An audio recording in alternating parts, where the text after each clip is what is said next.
Ditemui seorang putri gitu yang memakai mahkota gitu, ke atasnya manusia, perempuan cantik, tapi ke bawahnya ular.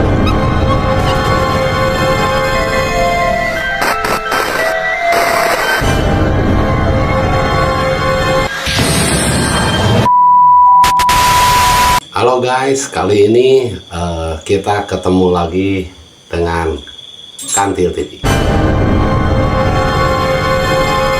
Di episode kali ini Kantil TV akan menceritakan sebuah peristiwa yang betul-betul menghororkan.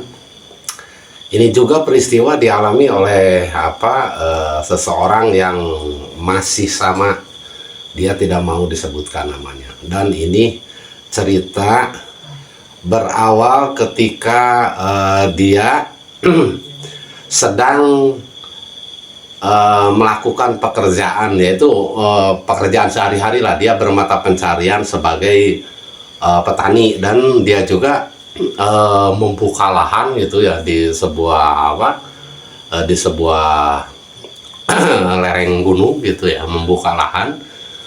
Dan dia pun, kalau di Sunda itu ada ngahuma gitu ya, dia itu menanam padi gitu ya di lahan kering gitu. Suatu ketika kejadian ini diceritakan oleh beliau berangkat pagi-pagi ke ladang yang dia garap itu. Di situ dia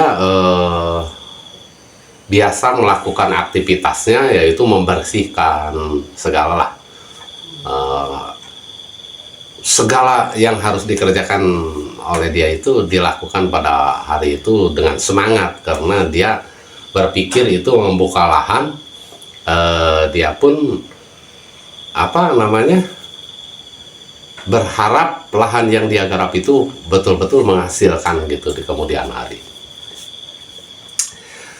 Tibalah saatnya pada waktu itu sekitar dohor lah, sebelum dohor, karena dia suka memperkirakan itu kalau dohor itu jam 12 gitu, atau jam setengah 12 lebih gitu. Dohor itu setengah 12-an lah mungkin kalau diperkirakan. Dia tumben gitu, pada waktu itu dia ngantuk lalu tertidur di saung ladang, di gubuk ladang yang dia bikin gitu.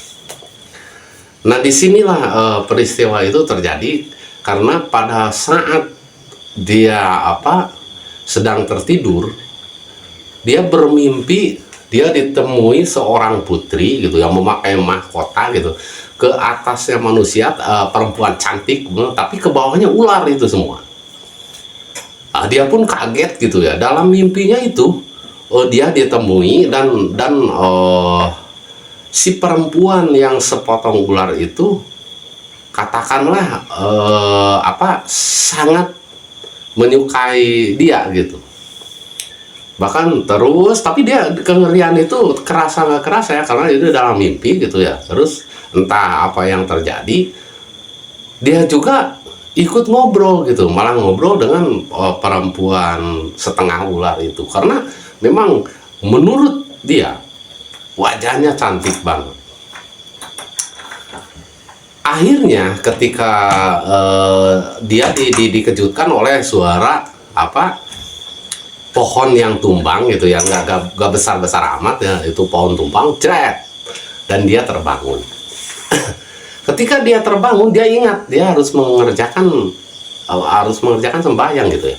Dia pun menuju ke kali yang di bawah lereng itu, ada kali ya. Dia itu menuju ke kali gitu, ke situ. Dan di kali itulah dia dikejutkan dengan pemandangan yang sama dengan mimpi dia itu tadi. Dia melihat seorang putri yang memakai mahkota gitu, tapi sama persis. Ke bawahnya ular, begitu panjang ular itu, sehingga ular itu meringkar dan sampai ke kali itu. Jadi kali itu tertutup dengan badan ular itu, dan di seberang sana perempuan cantik menatapnya dengan tajam, tapi tidak memperlihatkan keseraman gitu si perempuan cantik itu. Akhirnya di situ, karena saking kagetnya, dia pun pingsan. dia pingsan. Waduh, mana nggak ada siapa-siapa ya, karena pada waktu itu di ladang miliknya itu jauh gitu dengan ladang-ladang orang yang menggarapnya. Dia juga terbangun dengan sendirinya sekitar asar gitu, jam 4-an lah, lebih dari asar dia terbangun, diperkirakan lebih dari asar dia terbangun, dan dia pun segera pulang ke ke rumahnya. Dia membicarakan ini kepada tetangganya gitu, bahwa kejadian yang dia alami tadi itu betul-betul dirasa nyata, dan dalam mimpinya itu terasa nyata. Di alam nyatanya ketika dia ke kali, dia menemukan putri yang ada dalam mimpi itu. Dan di situ ngobrol lah dengan dengan si tetangga itu, bahwa di lereng bukit itu memang sering diceritakan ada iprit gitu ya, ada siluman ular gitu yang selalu ada gitu, karena mungkin itu tempatnya. Itu menurut mereka itu cerita-cerita itu sudah sangat banyak gitu diceritakan. Cuman dia percaya dan nggak percaya. Dan ketika dia sudah melihat itu, maka dia jadi kaget, jadi takut, dan dia juga sampai pada waktu itu gitu, dia ke Huma itu bareng dengan orang-orang. Jadi mendingan bareng aja lah, atau ngajak temen aja lah kalau misalkan bekerja di Huma itu.